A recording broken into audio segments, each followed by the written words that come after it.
আর কদিন বাদে আমাদের বড় পরব, আমাদের পরবটা হচ্ছে মনসা পূজা। তো আর কদিন বাদেই মনসা পূজা, মনসা পূজার বেশি দেরি নাই। তো পুরুলিয়া তো মনসা পূজা দমেই হয়, তার সাথে বাঁকুড়া বীরভূমেও কিন্তু দমে হয়। তো এই তিনটা জায়গায় মনসা পূজা দমেই হয়।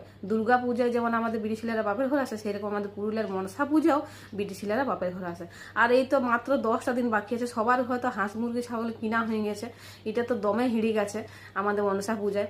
আর মনসা মেড় গিলা আমি আর ঝালদার এই বছর দেখাবো। দুর্গা মেড় যেরকম হয়, ঝালদার মনসা মেড় গিলা অতটাই বড় হয়, দেখাবো আপনাদেরকে এই বছর ভিডিও। তো আর আমার বাপের ঘরেও মনসা পূজা দমে হয়, দমে মনসা পূজা হয়, অনেকগুলা মেড় হয়। আমার শ্বশুর ঘরেও মনসা পূজা হয়। তো মনসা পূজাটা আমাদের দমে জাঁকজমক করা হয়। আর সে ছোটো বাচ্চার থেকে উপবাস করে, একদম ছোট ছোট বাচ্চার থেকে এই মনসা পূজায় উপবাস করে। জল আনতে যায় বাড়ি তোলা, সেই গানটা, চল মাকে আনতে যাব রে শিলাই নদীর কুল, হাতে দিব চাঁদমালাটা চরণে দিব ফুল। তো ওই চাঁদমালা তৈরি করে ঘরে বাচ্চাগুলো দিয়ে বিক্রি করতে নিয়ে আসে।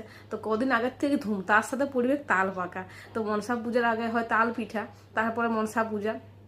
তো আমাদের পুরুলিয়ায় হাঁস মাংস সবার ঘরেই প্রায় পাবে মনসা পূজা। হাঁসের দাম এখন বাড়িয়ে গেছে।